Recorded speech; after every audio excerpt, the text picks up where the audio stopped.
little pointed to the fact that they're producing content in so many countries. Does that help with a weakening dollar?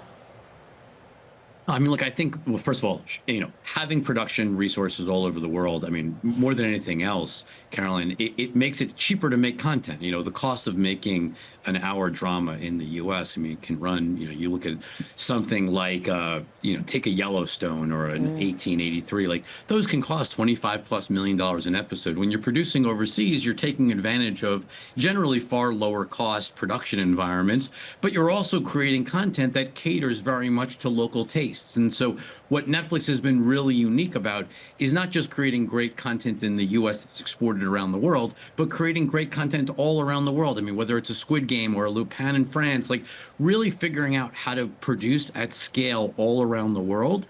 And I think that's becoming an increasing advantage versus the peer set. Nobody else is producing the way Netflix is producing around the world. And I think it's becoming a bigger and bigger advantage, especially as you have, you just listened to Lucas talk about, sort of the pressure that everyone's going to be facing from a weakening economy. If you think about the way a lot of these big media companies, legacy media companies, are pulling back on their spending, really retrenching, focusing on just their top projects, it's giving Netflix a greater advantage versus the peer set. And interestingly, they're catering to more than 700 million users worldwide. They get Korean viewers for Squid Games, but also it becomes an international hit too. Is that going to be the recipe for the future? Look, there's no perfect formula for how you get a hit. But I will say, when you look at Netflix, whether it's a Squid Game from Korea, look at Adolescence. It's a, 4-episode, it's a few hours of content. It's a global sensation out of the UK. You need to take shots on goal to have successes. I mean, there's no doubt, the successes overall, I'd say, huge pieces of content are fewer and further between now for everybody, but you need to take shots on goal. And Netflix is taking more shots on goal by a pretty wide margin than everybody else. And I think that has sort of been the key advantage is nobody is spending on this much content the way Netflix is.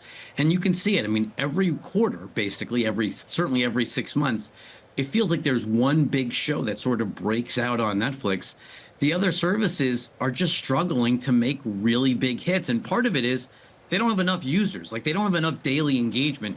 Netflix wants you on Netflix every single day. And so there's always something new bringing you back to the service. And again, that point of making it so you have reason, A, to pay more, and B, not to churn. And Rich, shots on goal. Now, tell me, have the shots been on goal when it comes to live content? Because yes, from a brand perspective, everyone's loving WWE Raw, but sometimes just the technology hasn't been there to service the sheer scale of demand to watch all at the same time. Look, there's no doubt that live streaming of content with mass audiences is not an exact science. You saw that with the Tyson fight, the Tyson-Paul fight last year. I think if you were to look at, the NFL on Christmas Day, it worked incredibly well. The WWE has not had problems. But I mean, look, you've seen YouTube TV and Hulu Live. Those things have certainly gone out at specific moments. You've seen every one of these services have problems at scale. Live streaming is hard. I think Netflix has learned a tremendous amount over the last year and is getting better and better at it. But I don't think anybody who is in the live sports streaming where there is massive instantaneous demand, I don't think you're ever going to see perfection. It's the internet. It is fallible. It has problems. But I do think that Netflix is building up very strong muscle skills in understanding how to do it.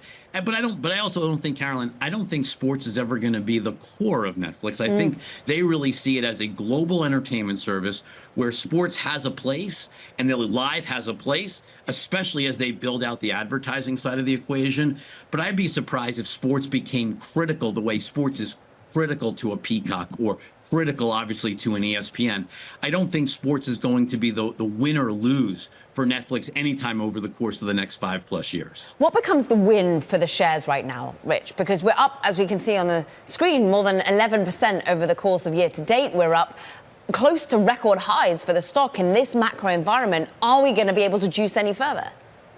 Look, the big growth from here It really comes from two things. I mean, obviously, having pricing power in the US, there's no doubt that whether that's from driving the subscription price higher or whether it's actually being able to put the right ad to the right person at the right time and driving the advertising revenue from the increasingly large base of advertising supported subscribers on the platform. But the real win, Caroline, as you look at over the next 5 years, is going to be Asia. You know, they're still relatively small. They've stopped reporting subscriber numbers, but we know that the Asia Pacific numbers are still small when you look at the scale. You know, they could 10x the size of their subscriber base in Asia and still not be fully penetrated. So there is massive room to run. And I think the story over the next 5 to 10 years is going to be how they execute and build in Asia the way they've been successful in the US, Latin America, and Europe.